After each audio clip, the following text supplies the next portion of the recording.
আওয়ামী লীগ আবার নাকি লকডাউন দিচ্ছে। একটা হাস্যকর ঘটনা, হাস্যকর চিত্র আর হইতে পারে না। ফুলের বদলে লাঠিসোটা নিয়ে আসে তার বরণ করার জন্য। লাঠি দিয়ে বরণ করবো। তোমরা লাঠি নাও, তোমরা ব্যাট নাও, তোমরা স্টেপ নাও, হকি স্টিক নাও, তোমাদের এটা নিয়ে আমরা বরণ করে নিব।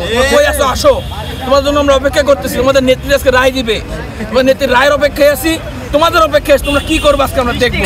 তোমাদের গোপনে গোপনে হামলা করো, তোমাদের গোপনে গোপনে আক্রমণ করো। এই আক্রমণ কি হবে সামনাসামনি করো, পারলে বাপের বেটা হলে সামনে আসো। ছাত্র শিবির বাঁচে থাকা পর্যন্ত আওয়ামী লীগের ঠিকানা এই বাংলাদেশ আর হবে না। আওয়ামী লীগ হচ্ছে এমন একটা দল, বিগত 16 বছর, বিগত 17 বছরে, আর শুধু শিবির আর জামাত না, বাংলাদেশে আপামর জনতা, যেই জনতা মুসলিম ইসলাম প্রিয় জনতা, যারা মুখে আল্লাহর নাম নিলে সেই মুখের উপরে এই জানোয়ারের দল করে দিছে, সেই আওয়ামী লীগ আবার নাকি লকডাউন দিচ্ছে। একটা হাস্যকর ঘটনা, হাস্যকর চিত্র আর হইতে পারে না। এর প্রতিফলন হচ্ছে কিভাবে লকডাউন পালন, দেখেন এই বাস চলতেছে, দোকান সব খোলা, আর কিসের লকডাউন, কিসের কি, সবই খোলা, ওরা নাকি লকডাউন পালন করতেছে। লকডাউন হচ্ছে জুলাই এবং আগস্টের লকডাউন, শাটডাউন। ছাত্র জনতার লকডাউন যে দিছিল, যে সেই শাটডাউন সবাই সারা দিয়ে একত্রে সবাই রাস্তা নেমে গিয়েছিল, সব বন্ধ হয়ে গিয়েছিল। ওইটা হচ্ছে শাটডাউন। এটা আমাদের শেখা দরকার আগে, কোনটা শাটডাউন কোনটা লকডাউন। জনতার কাতারে যদি তারা আসতো তাহলে তারা জানতো কোনটা শাটডাউন কোন লকডাউন। দিল্লিতে বের শুধু বললে হবে না লকডাউন শাটডাউন, বাংলাদেশে আরো সাহস থাকলে। থাকাতে আমরা লকডাউন আছে এগুলা আমরা কোনো ঘোষণাকে আমরা তোয়াক্কা করছি না। আমরা এখানে আসছি মূলত যে ফ্যাসিবাদকে আমরা বিতাড়িত করেছি বাংলাদেশ থেকে, তারা যাতে বাংলার জমিনে আর কখনো কোনো পা রাখতে না পারে সেটাকে প্রতিহত করার জন্য আমরা আজকে এই 32 নম্বর অবস্থান নিয়েছি।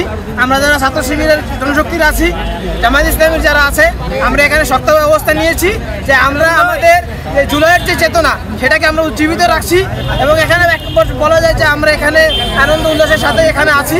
এখানে সকল প্রকার অপ্রীতিকর অবস্থাকে প্রতিহত করার জন্য আমরা প্রস্তুত আছি। আর এখানে আমাদের পাশাপাশি আইন শৃঙ্খলা রক্ষাকারী বাহিনীর ভাইরাও আছেন, তারাও তৎপর আছেন। আর আমরা এখন পর্যন্ত তাদের যে কর্মসূচি দেওয়া হয়েছে তার কোনো নামগন্ধ খুঁজে পাচ্ছি না। আর তাদের জন্য আমরা অপেক্ষা করতেছি যে তারা আসুক, আমরা তাদের সাথে একটু সামিল হই, তাদেরকে আপ্যায়ন করানোর জন্য আমরা প্রস্তুত আছি বিভিন্ন উপায়করণ নিয়ে।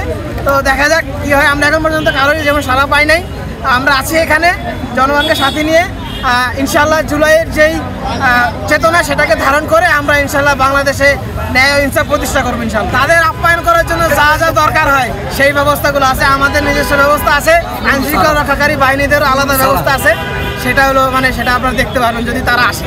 যা দরকার তাদের জন্য শুভেচ্ছা বিনিময় করার জন্য যা দরকার ইনশাআল্লাহ আমরা একজন ছাত্র শিবিরের কর্মী আপ্যায়নের জন্য যথেষ্ট কিছু লাগে না। এমন কিছু তাদের জন্য কি বলে শুভেচ্ছা জানানোর জন্য তাদের জন্য কিছু সামগ্রী দরকার হয় না, আমাদের হাতে ইনশাআল্লাহ আমরা প্রস্তুত আছি।